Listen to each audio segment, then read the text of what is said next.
Mifa production ni ondu jabarani filɛbagaw an bɛ fo ka aw waleɲuman dɔn an b'a fɔ ko aw bisimila a ka dɔgɔkun kunnafoni kɛnɛ kan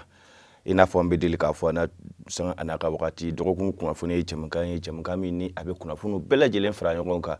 dɔgɔkun kɔnɔ ni ka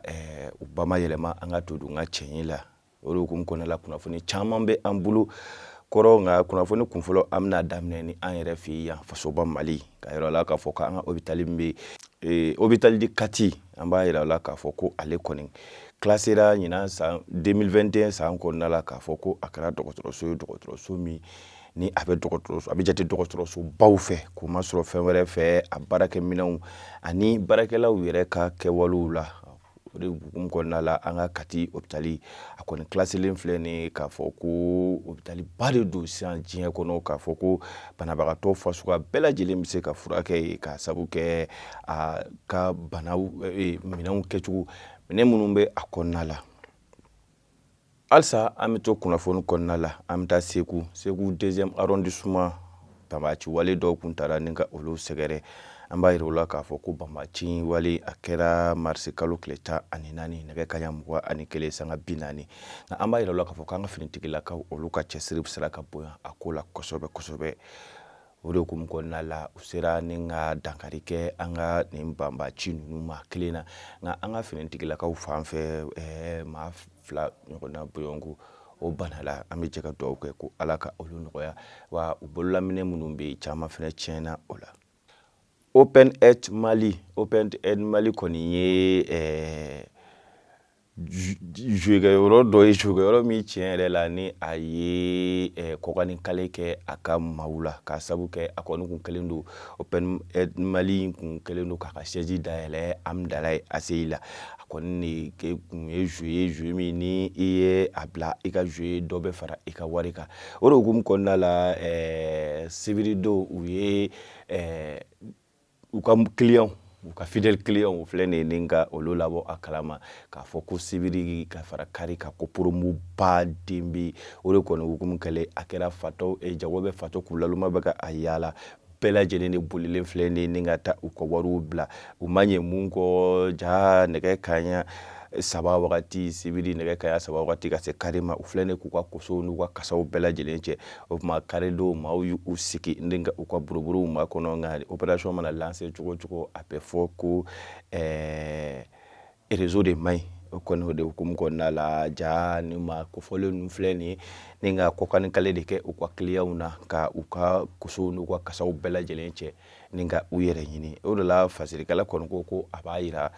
an na k'a fɔ ko ni a ma ɲɛ ko ni joueur modèle ninnu bɛ kɛ fo an ka sɛgɛsɛgɛli kɛ a joueur ninnu kɔnɔna la k'a dɔn ni ka sɔrɔ joueur ninnu lakodɔnnen don nka an ma an yɛrɛ ɲininka mun na ni joueur modèle bɛ se ka na jamana kɔnɔ cogoya jumɛn ka tila ka na fɔ ka siège ɲini u yɛrɛ ye ka tila ka lancement bɛɛ lajɛlen kɛ u yɛrɛ ye hukumu kɔnɔna la an ka jamana marabagaw fana kan ka an dɛmɛ nin ko ninnu na kosɛbɛ ka sabu kɛ nin tɛ se ka kɛ tentɔ ka jamana kɛ n t'a sidɔn jamana ye ni maa ninnu kɔni u talen filɛ ni maaw ka nin musaka camanba di an bɛ jɛ ka dugawu de kɛ ko Ala ka nin maa ninnu Ala ka o don an garijɛgɛ la an b'a yira la k'a fɔ ko an ka bagan maralaw ka taa se an ka nɔnɔ jagolaw ma u kɔni bɔlen filɛ ni ka barolasigi min ni u bɛ u ka hakɛ ɲini k'a yira k'a fɔ ko an ka jamana marabagaw n'o ye an ka gouvernement de la transition ye ko u kɔni kun ye ko dɔ de tɔnɔmada olu ye ko u bɛn'o kɛ olu ye san 2021 ka taa se san 2022 ma ko u bɛ 10% de kɔni di olu ma an ka ko sisan olu ɲɛma da o kan o de hukumu kɔnɔna la u bɔlen filɛ ni ka barolasigi min bɛ a yira k'a fɔ ko olu mago bɛ u ka hakɛw la ka sababu kɛ ni a ma ɲɛ k'a fɔ ko a ko in kɔni taara ba la o la ni a ma ɲɛ a fɔra a kan ka jija ni ka bɔ a sira fɛ Révolution de mars 91 an b'a yira u la k'a fɔ ko mars 91 kɔni kun kɛra ko ye ko min ni a ma dogo fasoba Mali kɔnɔna la ka sabu kɛ a kɛra wagati de ye wagati min ni an ka jamana ɲɛma Ala ma hinɛ la Musa Traoré ka fanga dafirili o kɔni de hukum kɔnɔna la kɛra martyr ko ba ye mɔgɔ caman ba be minnu ni tora nin ko in na ka taa se an ka ekɔlidenw ma fo ka taa se jamana de caman ba ma o kɔni b'a to k'a fɔ ko tasibila a bɛ kɛrɛnkɛrɛnnenya la ni ka ɲɛsin olu ma olu minnu joli bɔra yaasa démocratie o bɛ se ka sabati an fɛ Mali kɔnɔ cogoya min na nka o démocratie ni hukumu kɔnɔna la a kun bɔra ka yira k'a fɔ ko jɛkulu dɔw bɛ minnu y'a yira k'a fɔ ko maa minnu kɛra nin kɛlɛ bidon ninnu ye ka kɛ nin kɛlɛ sababu ye ni ka marisi kɛlɛ lawuli ko olu kana ye fangako la bilen ka sababu kɛ ko a caman ta bɛna se ka kɛ jurusara wale ni ka ta ni ka buru adamadenw sɛgɛrɛ nka an b'a yira la k'a fɔ ko 26 marisi kɛlɛ bin don a kɔni ye don kɛrɛnkɛrɛnnen ye don min ni tasibila bɛ kɛ ka an ɲɛsin an ka maaw ma maa minnu ni olu jeliw bɔnna nin na a kɛra fɛn min ye a ma dogo an si la Moptikaw olu kɔni nisɔngoyalen kosɛbɛ o y'an ka premier ministre kunbɛn an ka premier ministre n'o ye Dr Choguel Kokala Mayiga ye ale kɔni kun bɛ sen na bila tagamala Mopti nka a taara Mopti a ma kɛ nisɔndiyaba ye Moptikaw ma ka sababu kɛ Moptikaw kun sigilen don ka fɛn mun makɔnɔ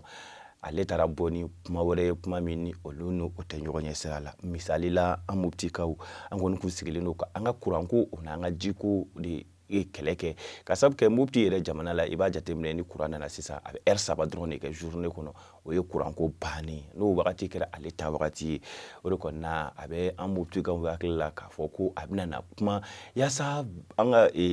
jiko ni an ka kuranko bɛ se ka sabati cogoya min na Dr Choguel Kokala Mayiga ale kɔni taara kuma biennale artistique ko de kan k'a yira la k'a fɔ ko ni ala ma baasi kɛ kalo nata ninnu na Mopti de bɛna kɛ dugu ye dugu min bɛna biennale kunbɛn ale taara o de yira o kɔni kuma in fɔli hali n'a ma ɲɛ k'a fɔ ko a bɛɛ lajɛlen ye dugu kelen kɔnɔna ye nka a kuma in ma diya duguladenw ye hali dɔɔni ka sabu kɛ an bɛ wagati min na ko sada dugudenw mago bɛ kuran ani ji sanuma de la o de la u ko nin wagati in na hali n'a ma ɲɛ k'a fɔ an ka premier ministre kɔni ye senabila tagama kɛ nka a kun kan k'i damaga olu la kosɛbɛ o de kun ka fisa ni ka olu ka ko yɛlɛma ka kɛ dɔn ani tɛgɛrɛ ye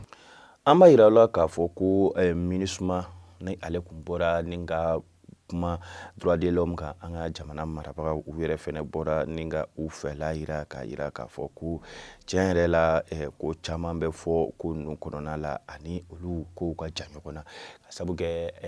bingani wale o bɛ taa ni ka anw sɛgɛrɛ sanga a n'a ka waati droit de l'homme ko kuma tɛna na sɔrɔ a la nka ni anw ka fasodenw kɔni wulila ni ka banbaciw kɛwalew kɛlɛ o mana kɛ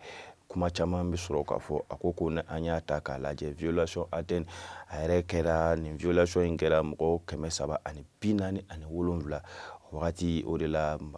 MINUSMA mɔgɔw kɔni wulila ni ka déclaration ba kɛ k'a yira k'a fɔ ko dan bɛ ka sago bun adamadenya taasira la an fɛ fasoba Mali kɔnɔ ka sɔrɔ an b'a yira la k'a fɔ ko ni a bɛ anw yɛrɛ fasoba Mali yɛrɛ kun kan kuma tɛ fɔ o la o de kama an ka jamana ɲɛmaaw fɛnɛ ma a bila dakirinda la u bɔra ni ka u fɛla yira k'a yira bɛɛ lajɛlen na k'a fɔ ko olu bɛ sariya kɔ wa sariya in bɛ taa sira o sira kan a kan ka taa o sira kan nka k'a yir'u la k'a fɔ ko sariya in man kan tɛ ka kɛ senkelen sariya ye sariya ni a man ɲɛ a bɛ boli a kan ka boli bɛɛ lajɛlen de kan an b'a yira la k'a fɔ ko fasoba Mali ale kɔni filɛ nin ye ni ka kɛ jɔyɔrɔ sabanan ye jɔyɔrɔ sabanan min ni o bɛ jate farafinna kɛlɛboloyanfanw fɛ ka bɔ Angola ani Nigéria la an b'a yira la k'a fɔ ko sisan an ka jamana kɛlɛkɛcɛw kɔni kɛra troisième puissance de o jamana kɔnɔna la k'a yira k'a fɔ ko kɛlɛkɛminɛnw camanba bɛ an bolo sisan an bɛ wagati min na wa k'a fɔ ko Angola ale ni Nigéria dɔrɔn de b'a ɲini fitinin ɲinan sa in na wa ni kuma in yɛrɛ publier filɛ nin ye Institut International de Recherche sur la Paix de Scotland n'o o bɛ Amerikikaw fɛ olu de bɔlen filɛ nin ye ni ka nin classement in di dɔgɔkun tɛmɛnlenw la k'a fɔ ko alhamdulilayi ko bi fasoba Mali a bɛ jɔyɔrɔ sabanan na farafinna bɛɛ lajɛlen kuru kɔnɔna la ka bila Angola ani Nigéria olu dɔrɔn de bɛ an ɲɛ dɔɔni ni de bɛ dan sigi an ka dɔgɔkun kunnafoniw na an bɛ aw fo k'a wale ɲuman dɔn an bɛ a yira u la k'a fɔ ko an kɔni donna nin kalo nɛɛmaba in kɔnɔ n'o ye sunkalo kalo ye ala ka sunkalo tɛmɛ cogo ɲuman ala k'o d'an ma ala ka a musaka nɔgɔya an ye ya rabiyama amina bato mun ke akonna la alaka anga bato mine alaka abla anga mijanina ambe fo awiye ku aka ambe jiyan wakati wale shukran